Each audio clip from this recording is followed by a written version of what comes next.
Alhamdulillahillazi khalaqal mauta wal hayata liyabluwakum ayyukum ahsanu amala. Asyhadu an la ilaha illallah wahdahu la syarikalah wa asyhadu anna Muhammadan abduhu wa rasuluhu la nabiyya ba'dah. Allahumma salli wa sallim ala sayyidina Muhammadin wa ala alihi wa sahbihi wa man tabi'ahum bi ihsanin ila yaumil qiyamah. Amma ba'd, fa ya ayyuhal hadirun ittaqullaha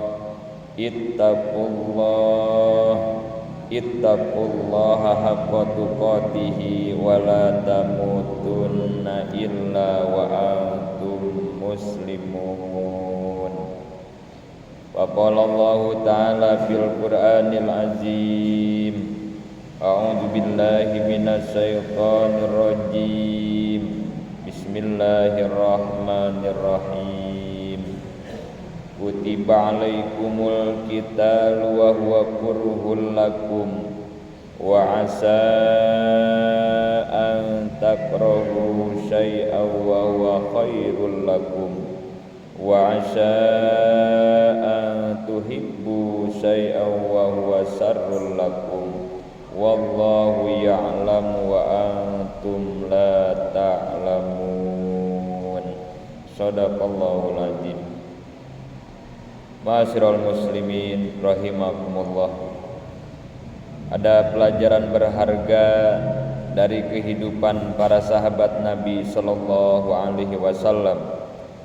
Mereka bukan manusia tanpa berlinang air mata dan bukan pula orang-orang yang hidupnya selalu mudah.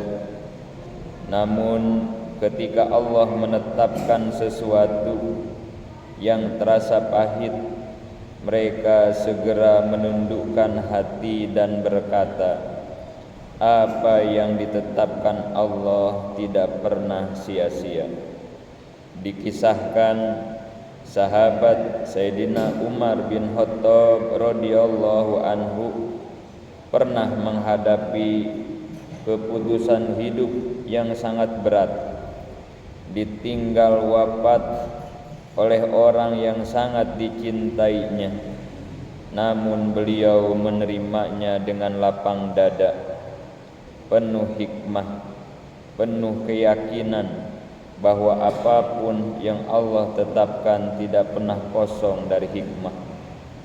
Sahabat Umar memahami bahwa ketenangan hidup bukan karena semua berjalan sesuai keinginan, melainkan karena hati bersandar penuh kepada Allah Subhanahu wa taala. Jamaah yang dimuliakan Allah Subhanahu wa taala, kita hidup di zaman yang serba cepat ini. Kita ingin doa harapan ingin segera terkabul, usaha langsung berhasil, dan hidup berjalan sesuai rencana. Namun ketika hal itu tidak terjadi, hati mudah gelisah dan bertanya, mengapa Allah menetapkan ini?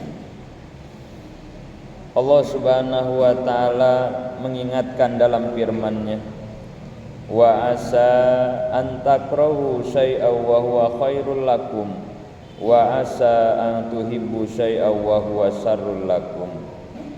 Boleh jadi kamu membenci sesuatu padahal itu baik bagimu, dan boleh jadi kamu menyukai sesuatu padahal itu buruk bagimu.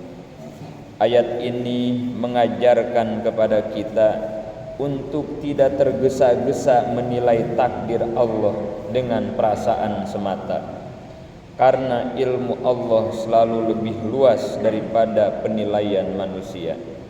Ma'asyiral muslimin rahimakumullah.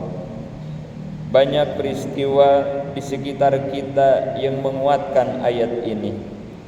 Ada seseorang yang kecewa karena gagal mendapatkan pekerjaan.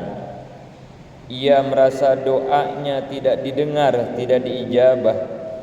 Namun beberapa waktu kemudian ia mengetahui bahwa tempat kerja tersebut bangkrut dan banyak karyawannya terlilit masalah. Saat itulah ia menyadari bahwa kegagalan yang dulu ia benci ternyata merupakan penyelamatan dari Allah Subhanahu wa taala. Rasulullah sallallahu alaihi wasallam bersabda, "Ajaban li amril mu'mini inna amruhu kullahu khair." Sungguh menakjubkan urusan seorang mukmin, seluruh urusannya adalah kebaikan baginya. Hadis ini menjelaskan bahwa bagi seorang mukmin setiap keadaan dapat bernilai kebaikan. Ketika mendapat nikmat, ia bersyukur. Ketika diuji, ia bersabar. Keduanya mengangkat derajat di sisi Allah Subhanahu wa taala. Allah tidak selalu memberi apa yang kita inginkan, tetapi Allah selalu memberi apa yang kita butuhkan. Allah kadang menutup satu pintu dalam hidup kita, bukan untuk menyakiti, melainkan untuk mengarahkan kita ke jalan yang lebih selamat. Jamaah yang dimuliakan Allah Subhanahu wa taala. Dari bahasan ini ada 3 sikap penting yang perlu kita jaga dalam kehidupan. 1. Husnuzon kepada Allah. Baik sangkalah selalu kepada Allah, yaitu meyakini bahwa setiap ketetapannya pasti mengandung kebaikan. 2. Menyeimbangkan ikhtiar dengan tawakal, berusaha sungguh-sungguh tanpa menggantungkan hati pada hasil. 3. Menjadikan kekecewaan sebagai ibadah dengan memperbanyak sabar dan istighfar saat diuji. Hadirin sidang Jum'ah rahimakumullah. Semoga Allah menjadikan kita hamba-hambanya yang senantiasa ridho terhadap takdir, tenang hati kita dan dikuatkan iman kita semua. Amin ya Allah ya Rabbal alamin. Barakallahu li wa lakum fil Qur'anil azim wa nafa'ani wa iyyakum bima fihi minal ayati wa dzikril hakim wa taqabbala minni wa minkum tilawatahu innahu was samiul alim.